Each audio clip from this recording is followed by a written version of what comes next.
नमस्कार, मेरा नाम पिंटू सिंह यादव है और आप देखना शुरू कर चुके हैं हमारा official YouTube channel Pintu Singh Yadav.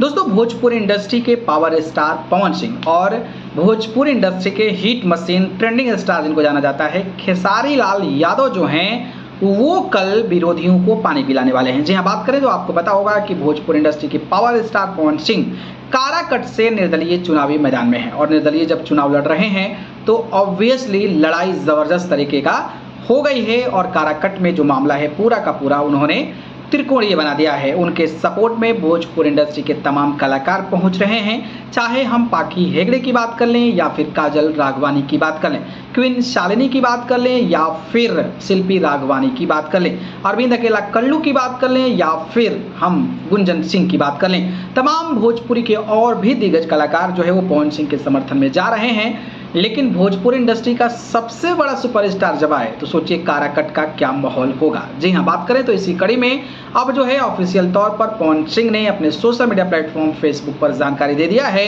कि खेसारी लाल यादव जो हैं वो पवन सिंह के प्रचार के लिए आ रहे हैं। जी हाँ, बात करें तो पवन सिंह जी एवं खेसारी लाल यादव जी का संयुक्त कार्यक्रम है। विशाल जनसभा एवं जनसंपर्क हेलीकॉप्टर द्वारा जनसभाओं में शामिल होंगे। 28 मई को कल यानी कि मंगलवार के दिन सुबह 9 बजे विक्रमगंज जाएंगे, 10 बजे नासरीगंज जाएंगे, दोपहर 12 बजे गो विधानसभा जाएंगे, दोपहर 2 बजे दाऊद नगर विधानसभा जाएंगे और दोपहर 3 बजे वरुण विधानसभा जो है वो जाने वाले हैं। यानी कि 5 विधानसभा को सुपरस्टार खेसारी लाल यादव कवर करने वाले हैं और हो सकता है कि एक विधानसभा में वो जो है वो रोड शो करेंगे। अब देखना दिलचस्प होगा कि भोजपुरी इंडस्ट्री के नंबर 1, नंबर 2 या फिर नंबर 2, नंबर 1 कह लें, जो भी कह लें आप जिसको भी मानते हैं नंबर 1, तो दोनों दिग्गज जब भोजपुरी इंडस्ट्री के काराकट में हेलीकॉप्टर से जब उड़ान भरेंगे तो विरोधियों का शकल जो है वो देखने लायक होगा। हालांकि इसका इम्पैक्ट चुनावी असर पर क्या होगा इस पर भी नजर बनी रहेगी। बाकी आप लोगों को क्या लगता है, दोनों भाई जब जाएंगे तो कैसा माहौल होगा, इस पर अपनी प्रतिक्रिया बताइए। धन्यवाद।